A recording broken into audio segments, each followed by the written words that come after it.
Hello and welcome to the Section 3, Dive into Angular 7, Creating a Project and Project Hierarchy.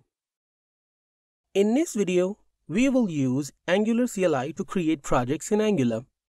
It can take time to create a project using CLI due to a lot of files.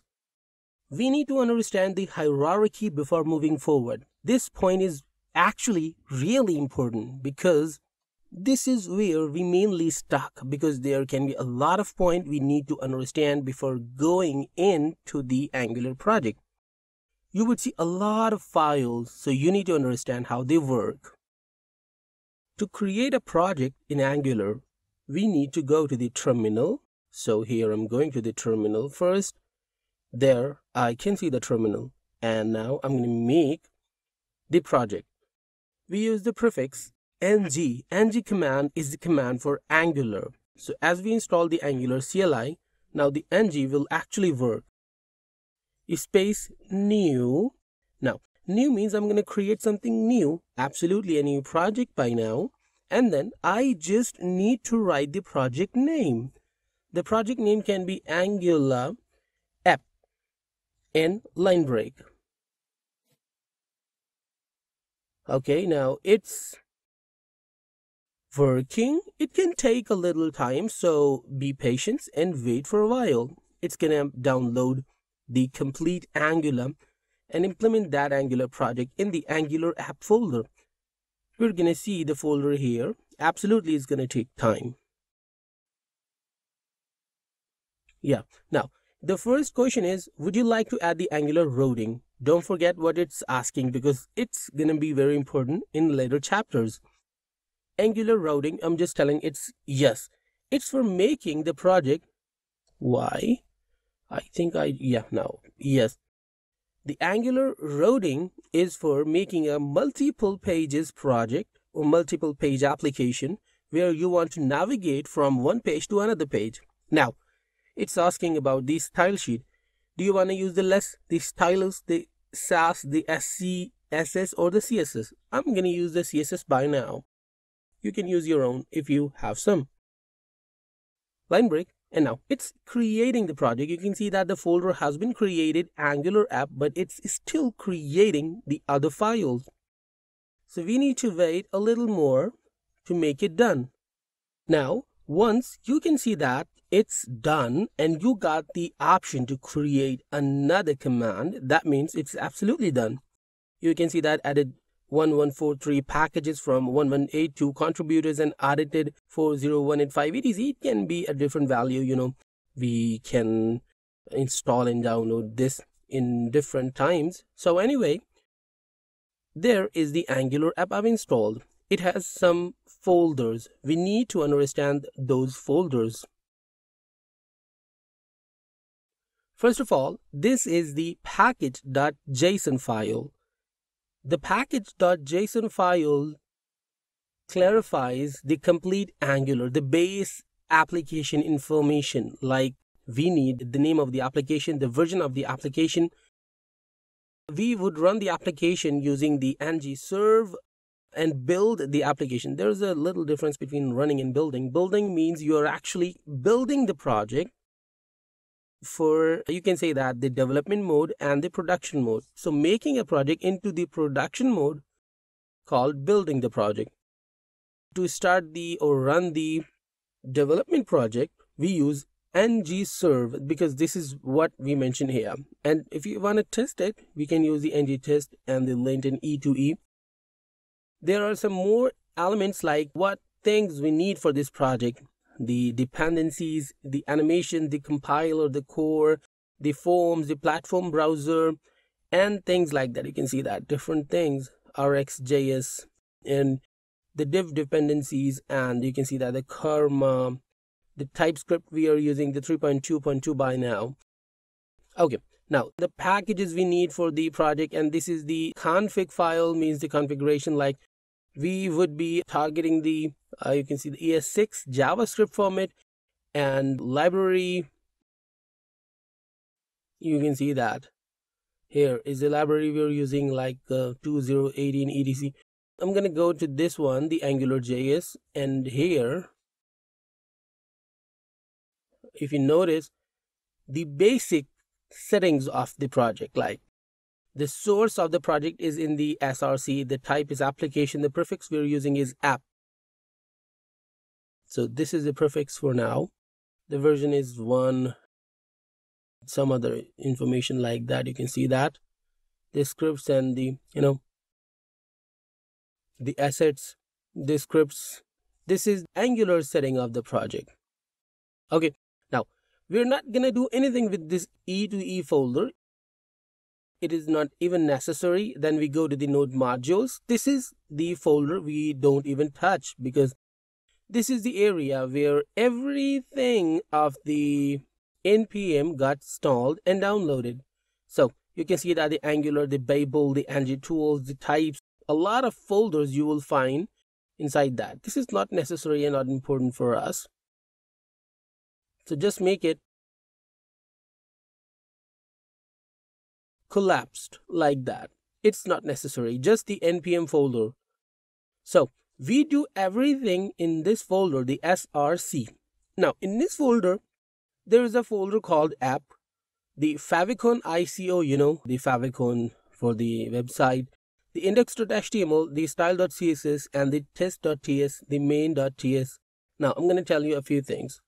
The spec.json is not important. The spec files are just for testing purpose, so we are not going to do anything with them. Basic config of the project will be done here. It is also not important anyway. I'm going here, the main.ts. This one is an important file. Every project has a script.js file when we're working on the JavaScript. So this is the main.ts file, just like the script file of the project. You can see that there are some basic things already done in this project. So the styles.css file, it's the global file where you can import, add different styles globally. The index.html file means the main view of the website or the application. You can see that it is pretty simple. You must be familiar with this outlet. But there is one thing, it has nothing, the body, and inside that it has the app root. What is the app root? We don't know about the app root yet, so we're going to talk about that. When you run the project, now index.html has nothing, okay, but this app root is actually have everything of the project, means it is the main view, and we are importing the app root or the content of the project in the index.html using the app root. So this is the app root and this is the app folder. Inside the app folder, there is the everything of the app folder and shown on the browser by the app root. So this is the component. Now what is the component? Everything in Angular is a component. Every content, header, navigation, the pages, the sidebar, the footer, everything is the component in Angular. So this is the app, and if you just look at that, it has the HTML file, the CSS file, and the TS component file, and the module file, and the app routing file. I'm going to the app.component.html. So this file, you can see that we need to remember the names, app.component.html. The component name is important. We need to add that, but it's the HTML extension. So here you can see that there are actually some content. This is the CSS file. This content has no CSS by now. So if you want to write anything for this, the main app component, we write here, and for the styling we go there and make styles in the app.component.css. And to actually make them connected, here in the app.component.html, we didn't add any kind of linking with this CSS file. So how this CSS file is going to connect it with this one. And also you can see that there is no body tag, there is no head tag or anything like that. Everything is in the index.html. You can see that the body tag, the head tag, different elements, and inside the body, the app root. So ultimately everything of this file is being loaded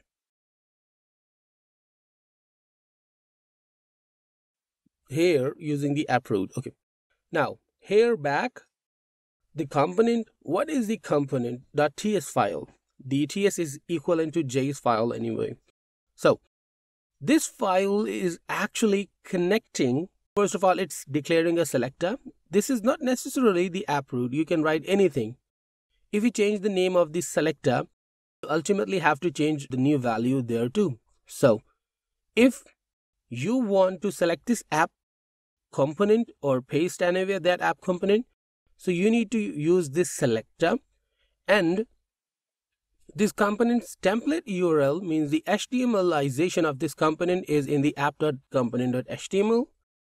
The CSS of this component is the app.component.css, means these both files. We've connected both of them and we made the selector. So here in the index.html, we call the selector and ultimately we got all three things.